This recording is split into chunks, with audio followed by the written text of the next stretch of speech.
What's up, crew? Today is a special day. We are at the Path Bike Shop because the day is New Bike Day.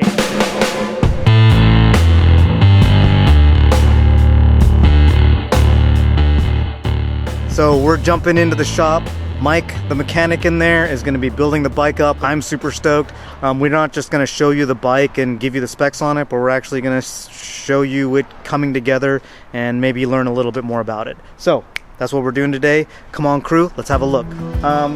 We're in the back of the Path Bike Shop. We're in the, what is this area called, Sanjay? Oh, this is the service area. This is the service area. We've been given special permission. I'm saying we. That's I'm not even in the shot That's yet. because this guy's here. Oh, hey. Hey, this guy. You know that guy. He showed up because beer. I brought the beer. He brought some beer. Okay, Yeah, good. that was the price of entry. But we're here because that bike stand there is going to be holding my new bike shortly. So my bike is somewhere back here. Mike's gonna. And that's yours. Bronson 3 CC. X01 underneath there. Reserve.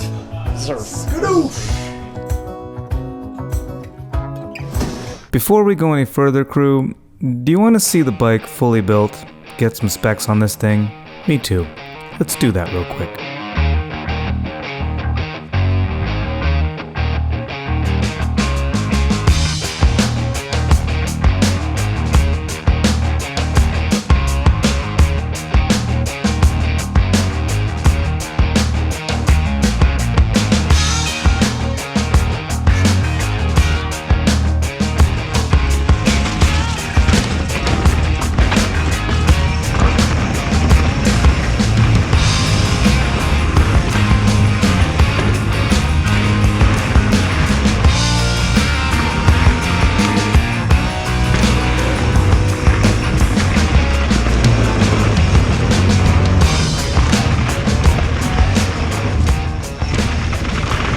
Okay, that was good.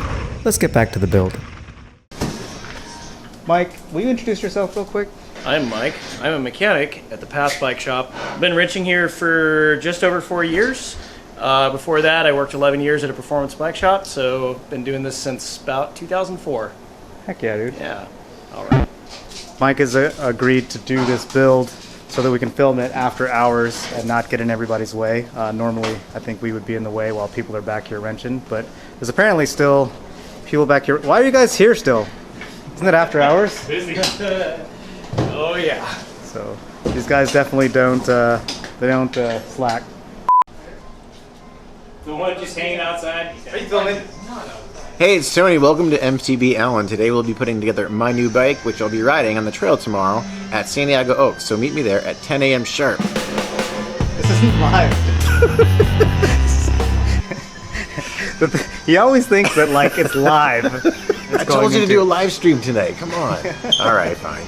So I'll be there. 2 weeks from now? 2 weeks ago. 2 weeks ago.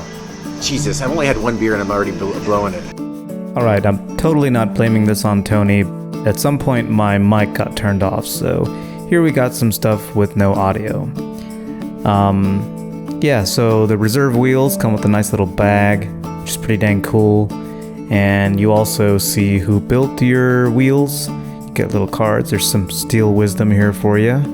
And also Kayla. So thanks Steel and Kayla for building my carbon reserves. Here's Mike showing me some stuff about the hub with the Eagle drivetrain or something. So it goes around after you hit it with your fist. There's my frame. Look at that thing. All clean. Mike putting on the stem.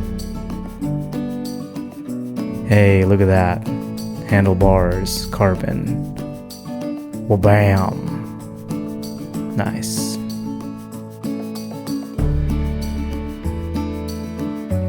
Some brakes. I think we're gonna get some sound here in a second. Cool, here we go. So you were talking earlier about metric. I know metric is good. Unless you like units of freedom. Yeah, I mean, they refer to them as imperial versus metric shocks. So the idea is they kind of looked at a bike and said, well, how long do we want to make the shock? And they were like, you know, 7 3/4 sounds good, or 7 7/8 sounds good. And maybe have this much of a stroke that it can move. So that worked well for the way that they were devising and designing shocks earlier on. And as we've gotten more knowledgeable about what makes a bike rear shock work well, and we want to design the damper to work in different ways, they found themselves constrained by the sizing that Imperial shocks were using. If we actually wanted to make a shock the way we want to, it would be this long and have this much stroke, and that just gives us more room for hydraulic components, valving, things like that. Then it also allowed them to settle on some nice round, like, metric numbers. So instead of like 200 millimeters by 57 stroke, that would be an Imperial one. That's 7.875 by 2.25. They'll do like a 210 by 50 or something. So it's usually a little less stroke and a little longer shock. Gives them more room to work with. So See? He knows what he's talking about. I read things on the internet. So what have we done so far? Brake lines have been shortened to a proper length. Forks on the bike with the headset stem handlebars. Wheels are set up tubeless. Yeah, that's it. I don't know, why are you leaving again? I gotta Doesn't- meet other friends. I have other friends besides you. That's terrible. Yeah. I don't have any other friends. I just want to go. Yeah. Thanks for hanging out for a bit, dude. No, it's been good. Dude, I am super happy for you. I can't wait to ride with you on this thing. Heck yeah, dude. These guys are killing it, putting it together. It's beautiful. Thank you for getting a new bike and inspiring me to buy the same one. How funny it would be, though, if I got the same color bike as you and the same bike. Well, you have to get a new Tacoma. Or get a gray one? Yeah, to get a gray one. I'm just kidding. I'm not going to get the same bike. I don't know. I haven't decided yet. I'm rambling right now. None of this is going to be in the video, right? Might get cut, probably. Anyway, congratulations on the new bike, and I can't wait to ride with you, dude. For real. Yeah, dude. Yeah, it's good times. Yeah. See you. Thanks for coming out, dude. Always. We're going to do a little trick that I like to call tune the derailleur without a cable hooked up to it. So chain length is perfect. High limit is set. Push it into low limit. So we check every bike at the path and push the derailleur and make sure it's not going to go into the spokes. And then I set E tension. It's actually good.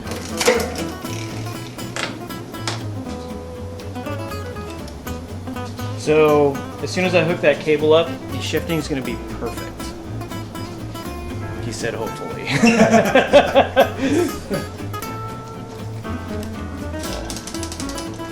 Try to help the derailleur or help the cable actually like settle in.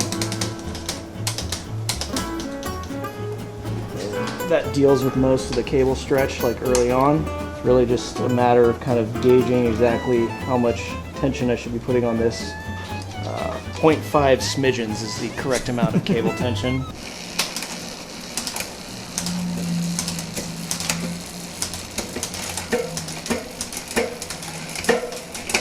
That's cool. That's cool.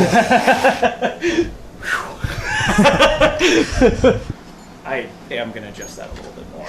Okay. All right, crew. We are getting pretty close now. Everything's put together. The last piece is the dropper seat post. So that's not the dropper seat post. That's what we were using, or that's what he was using to put it in the stand while he was building it. And now we're about to put the actual dropper seat post in there.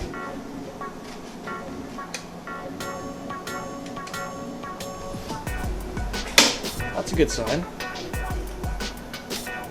Now it's time to play What Did We Forget? In other words, we do the path standard. Every bike that gets in our bike stand gets an all bolts check.